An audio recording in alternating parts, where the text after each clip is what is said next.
A tutti voi buona giornata, bentrovati a questa edizione del telegiornale di Telefriuli. Terribile incidente nella notte a Lugugnana di Portogruaro. Un cittadino venezuelano di 25 anni, residente a Pasiano di Pordenone, ha perso la vita. Una connazionale ventenne versa in gravissime condizioni e 2 minori si trovano in osservazione in ospedale. La vittima viaggiava come passeggero a bordo di un'auto condotta dalla ventenne, anche lei residente a Pasiano di Pordenone. Attorno alle 23 di ieri la vettura è finita in un canale dove è stata notata da un passante.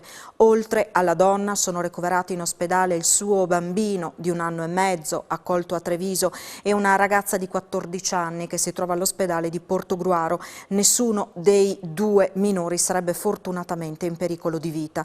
Sul posto sono intervenuti i carabinieri della radiomobile della compagnia di Portogruaro che stanno cercando di ricostruire l'accaduto, coordinati dalla Procura della Repubblica di Pordenone insieme ai vigili del fuoco di Portogruaro. Fino ad ora sono stati ricostruiti i legami di parentela unicamente tra la donna al volante e il bambino di 1 anno e mezzo. L'uomo deceduto e la ragazzina ricoverata non sarebbero familiari, a quanto si è potuto apprendere fino ad ora.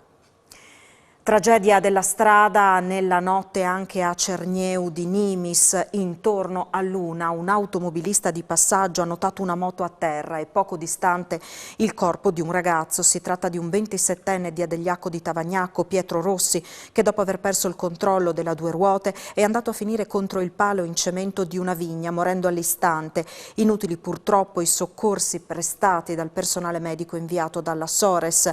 I genitori del ragazzo hanno raggiunto il luogo dello schianto nella notte, distrutti dal dolore. Sul posto sono intervenuti i vigili del fuoco del distaccamento di Gemona e i carabinieri della compagnia di Cividale.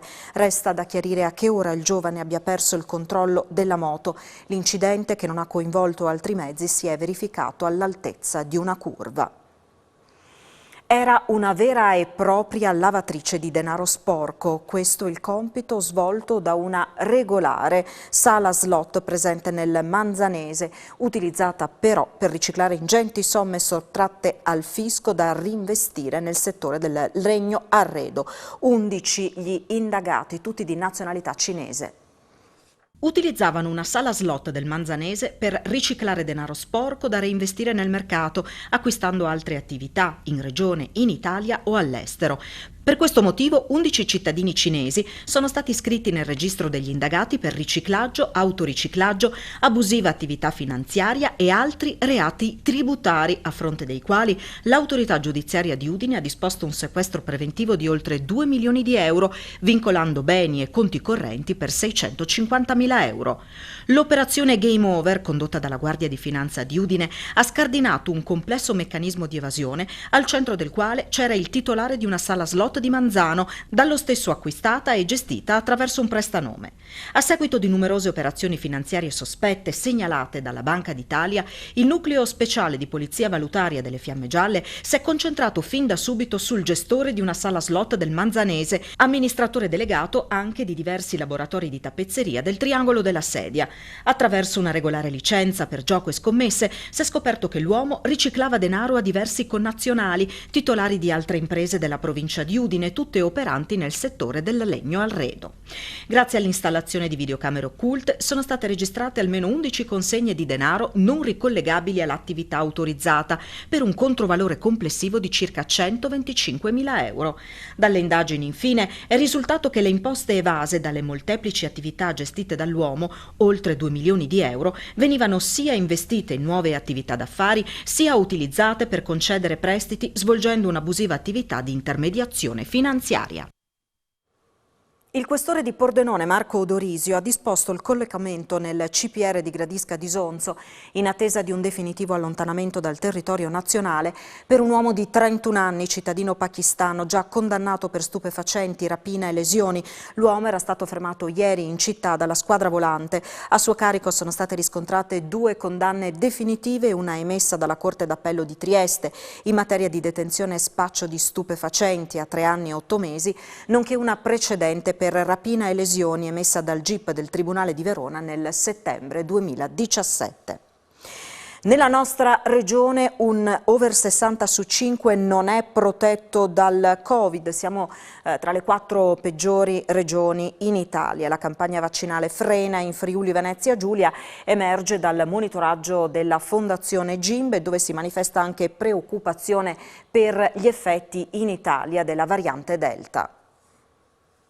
La vaccinale rallenta in Italia nonostante ci siano oltre 3 milioni di dosi in frigo e in particolare in Friuli Venezia Giulia, che non è più in testa alla classifica delle regioni per percentuali di somministrazioni, per quanto resti sopra la media nazionale. È quanto rileva nel nuovo monitoraggio settimanale la Fondazione Gimbe. Nella nostra regione gli over 60 senza vaccino sono il 19,4%, quindi quasi 1 su 5. In Italia il 14%, siamo tra i peggiori 4. Scendiamo sotto la media nazionale anche per quanto riguarda gli over 80 che abbiano ricevuto almeno una dose, 91,9% contro 93,6%. Considerando l'intera popolazione, in Friuli Venezia Giulia ha ricevuto almeno una dose il 54,6% dei cittadini contro il 54,1% della media italiana. Il monitoraggio della Fondazione Gimbe segnala a livello nazionale, nella settimana dal 16 al 22 giugno, la riduzione dei nuovi casi del 36,5% e dei decessi del 46,2%.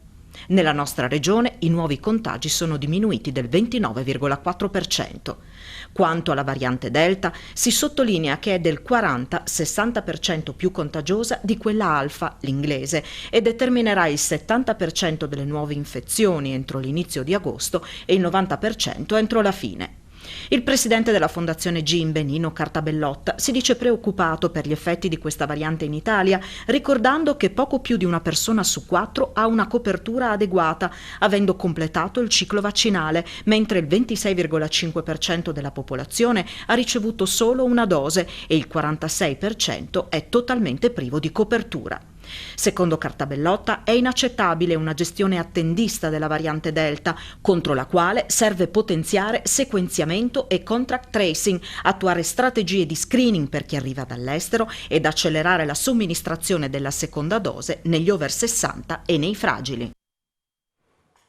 Niente promozione in Serie A2 per la Gesteco Cividale, sconfitta a Fabriano in gara 5 della finalissima dei play-off, ma in casa Ducale c'è di che essere contenti per una stagione comunque straordinaria. Si è spento solo alla gara 5 della finalissima dei play-off di promozione il sogno delle United Eagles Basketball Gesteco Cividale di salire in Serie A2 a soli 11 mesi di distanza dalla nascita del club ducale che in poco tempo, in un periodo complicato dalla pandemia e con un entusiasmo dilagante, è riuscito a creare un team capace di contendere alla favoritissima Fabriano la vittoria del campionato. Ieri sera, nella decisiva ultima partita, Capitan Fattori e compagni hanno retto l'urto dei padroni di casa marchigiani fino almeno all'inizio dell'ultimo quarto, quando l'Aristo Pro ha dato la spallata decisiva al match, trascinata soprattutto dal playmaker Merletto e da Radonjic, autori di 35 punti in coppia. Cividale, che si è affidata soprattutto a un Adrian Chiera in palla nella prima parte di gara, si è arresa nell'ultimo quarto con l'onore delle armi e perdendo per 69-53.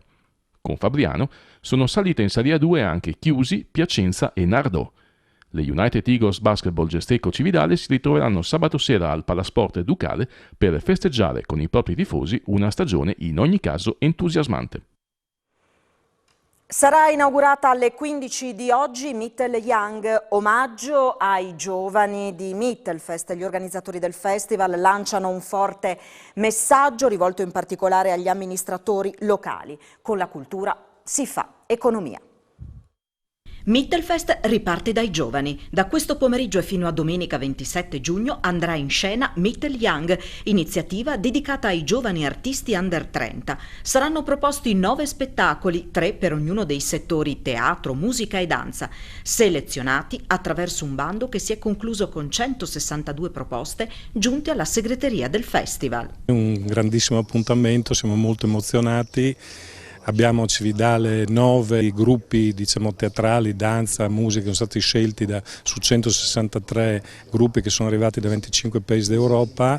Una grande soddisfazione in questo momento particolare e quindi è un qualcosa per il futuro che ci fa ben sperare. Mittelfest sostiene dunque in maniera attiva e produttiva i giovani e insieme lancia un messaggio agli amministratori pubblici: con la cultura si fa economia. La Regione Friuli, attraverso l'assessorato alla cultura, ha sviluppato assieme alla Bocconi e al professor Guerzoni uno studio molto significativo fiscale, dove si è andato a calcolare l'impatto dell'investimento fatto dalla Regione sui festival culturali e non solo.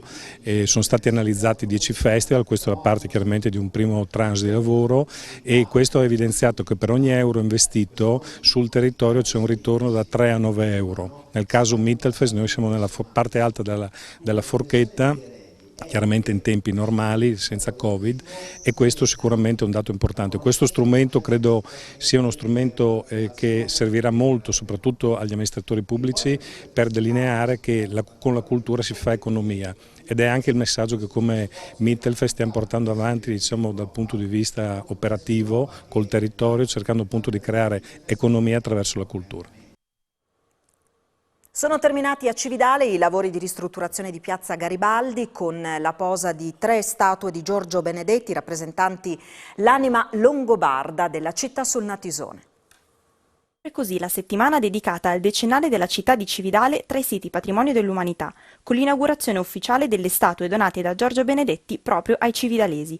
Una storia iniziata nel 1990 e che oggi ha coronato i lavori di ristrutturazione di Piazza Garibaldi. Benedetti, probabilmente emozionato e orgoglioso di questo anno, ha voluto realizzare queste statue longobarde, questi uomini che giunsero a Cividale e che proprio in Italia scelsero Cividale come primo loro ducato longobardo. 3 i diversi momenti, ciascuno con un significato preciso, dall'invasione dei Longobardi sino alla loro integrazione tra i Romani. Allora, l'invasione dei Longobardi è la parte più bassa, riprende la popolazione che arriva in queste zone, c'è l'intervento armato contro i Romani e poi c'è abbandono delle armi, l'elevazione di un capitello, simbolo di progresso e di integrazione.